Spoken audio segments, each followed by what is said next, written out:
கோவை மாவட்டம் பொள்ளாச்சி அருகே கள்ளிப்பாளையம் புதூரில் நுங்கு பறிக்க பனைமரத்தின் உச்சியில் ஏறி தலைகீழாக தொங்கி போராடிக் கொண்டிருந்த விவசாயியை தீயணைப்புத் துறையினர் போராடி மீட்டனர். விவரங்களை தருகிறார் செய்தியாளர் பூபதி. விவரங்களை சொல்லலாம். வணக்கம். அதாவது கோவை மாவட்டம் பொள்ளாச்சி அடுத்த கள்ளிப்பாளையம் புதூர் பகுதியைச் சேர்ந்த விவசாயி அங்குசாமி, இவரது வீட்டுக்கு கோடை விடுமுறையை முன்னிட்டு உறவினர்கள் வந்திருந்தனர். இதனை அடுத்து அவர் உறவினர்களுக்காக தோட்டத்தில் உள்ள பனை மரத்தில் நொங்கு பறிப்பதற்காக மரம் ஏறும் கருவியை கொண்டு மரம் ஏறியுள்ளார்.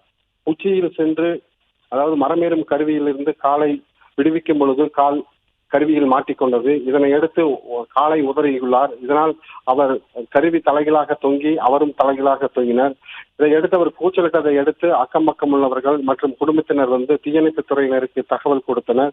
தீயணைப்புத் துறையினர் சம்பவ இடத்திற்கு கிரேன் மற்றும் நீட்டிப்பு ஏணியை வைத்து மேலே ஏறி அவரை பத்திரமாக இறக்கி தனியார் மருத்துவமனைக்கு சிகிச்சைக்காக அனுப்பி வைத்துள்ளனர். விவரங்களுக்கு நன்றி பூபதி.